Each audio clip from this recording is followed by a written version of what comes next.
Hello प्यारे बच्चों, आज हम आपको कुछ चैप्टर्स के या ये कैसे चैप्टर फर्स्ट के कुछ एमसीक्यूज़ हैं उसको एक्सप्लेन करेंगे। तो उसमें पहला जो एमसीक्यूज़ है लिखा हुआ है, the process of taking in food by an organism and its utilization by the body is called. मतलब जो बॉडी के किसी ऑर्गेनिज्म के द्वारा जो खाना लिया जाता है, खाया जाता है और इसका यूटिलाइज़ किया जाता है हमारी बॉडी के द्वारा, मतलब उसको एनर्जी में कन्वर्ट करके बॉडी इसका यूज़ करती है, इस सारी प्रोसेस को क्या कहते हैं? तो ये प्रोसेस को कहते हैं न्यूट्रिशन। ठीक है, क्योंकि ईटिंग क्या होता है, खाना खाना होता है, और रेस्पिरेशन सांस लेना और छोड़ना होता है, और डाइजेशन खाने का पाचन होता है। ठीक है, तो इसमें जो प्रोसेस है वो क्या होगा, न्यूट्रिशन होगा। सेकंड क्वेश्चन पर चलते हैं।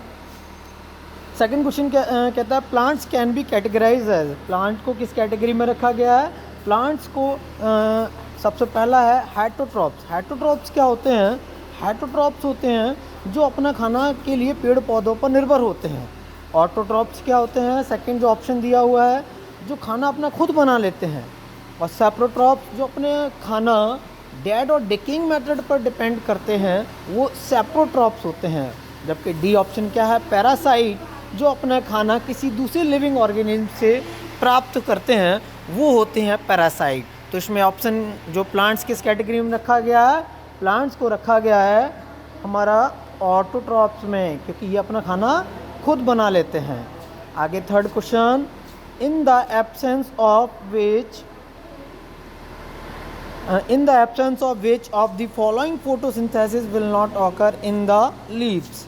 कह रहा है कि किसकी अनुपस्थिति में, है ना, photosynthesis will not occur in leaves, मतलब फोटोसिंथेसिस की जो प्रोसेस है वो पत्तियों में नहीं होगी। तो ऑप्शन दिया है ऑक्सीजन। ठीक है, ऑक्सीजन तो फोटोसिंथेसिस प्रोसेस के द्वारा रिलीज होती है।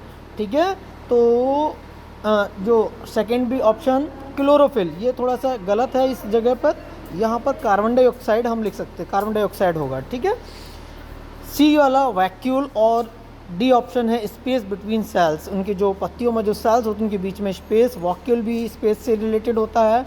तो इसका जो ऑप्शन होगा वो होगा कार्बन डाइऑक्साइड। यहाँ पर कार्बन डाइऑक्साइड लिखा आएगा, या CO2, हम CO2 भी लिख सकते हैं।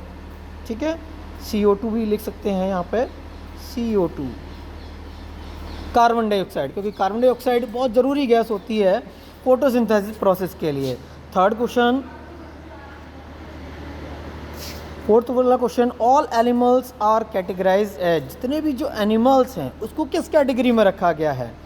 तो फिर से वही जो अभी सेकंड वाले क्वेश्चन में हमने बताया था, ऑटोट्रॉप्स, हेटरोट्रॉप्स, सेप्रोट्रॉप्स और नन ऑफ दीज। ऑटोट्रॉप्स जो अपना खाना खुद बना लेते हैं, हेटरोट्रॉप्स जो अपने खाने के लिए पेड़ पौधों पर डिपेंड करते हैं, और ऑप्शन सी सेप्रोट्रॉप जो डेड और डिकेइंग मैटर से अपना खाना प्राप्त करते हैं, और ऑप्शन डी इनमें से कोई सा नहीं। तो जो प्लांट्स है वो पेड़ पौधों पर निर्भर होते हैं, तो इसका ऑप्शन क्या होगा हमारा? हेटरोट्रॉप्स होगा। ठीक है, फिफ्थ वाला question, the food making process in the plants is called. मतलब जो खाना बनाने की जो प्रोसेस है पेड़ पौधों में, उसको क्या कहते हैं?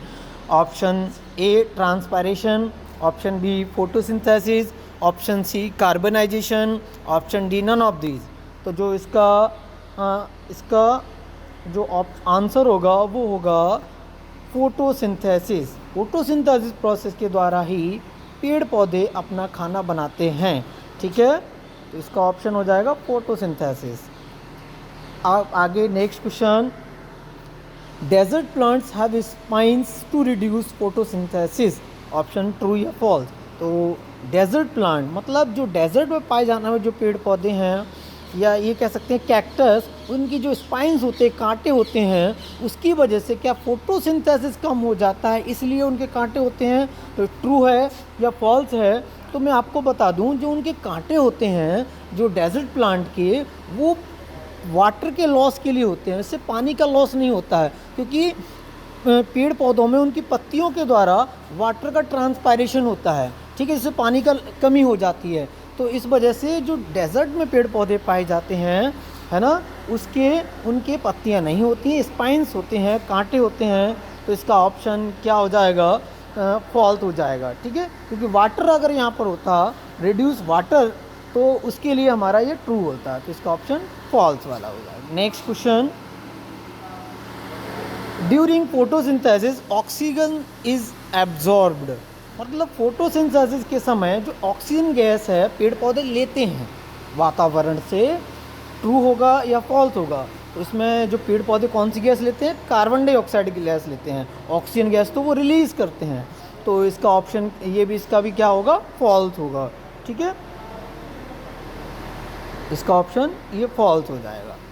Question number 8, which of the following can grow on leather clothes ETC that are left in hot and humid weather for long time, मतलब इनमें से कौन सी चीज़ है जो, जैसे कोई लेदर या कोई कपड़ा है बारिश में या ये कहें किसी नमी वाली जगह पर या गर्मी वाली जगह पर लंबे समय तक रखी रहती है, तो उसमें क्या लगता है? एल्गे, फंगी, मशरूम और कस्क्यूटा। तो देखो, जो एल्गे क्या होती है वो काई की तरह से होती है, ग्रीन कलर की होती है। मशरूम क्या होता है? आपने देखा होगा, मशरूम एक प्लांट होता है। ठीक है, कस्कुटा ये अमरबेल जिसे बोलते हैं, तो इसका जो फंगल स्पोर्स उसमें आ जाते हैं, वाइट कलर के फफूंदी टाइप की लग जाती है, तो वो क्या होते हैं? हमारे फंगी होती हैं। ठीक है, इसका ऑप्शन होगा fungi. Question number 9, plants can not absorb, पेड़ पौधे इसमें से क्या चीज़ है जिसको एब्जॉर्ब नहीं कर सकते हैं? तो ऑप्शन ए है carbon dioxide, option B oxygen, option C nitrogen और ऑप्शन डी हीलियम। तो जो पेड़ पौधे होते हैं कार्बन डाइऑक्साइड को भी एब्जॉर्ब कर लेते हैं और ऑक्सीजन को भी एब्जॉर्ब कर लेते हैं। तो इसमें जो ऑप्शन होगा जो हमारा, ठीक है, वो होगा नाइट्रोजन। ठीक है, इसका ऑप्शन क्या होगा? नाइट्रोजन होगा।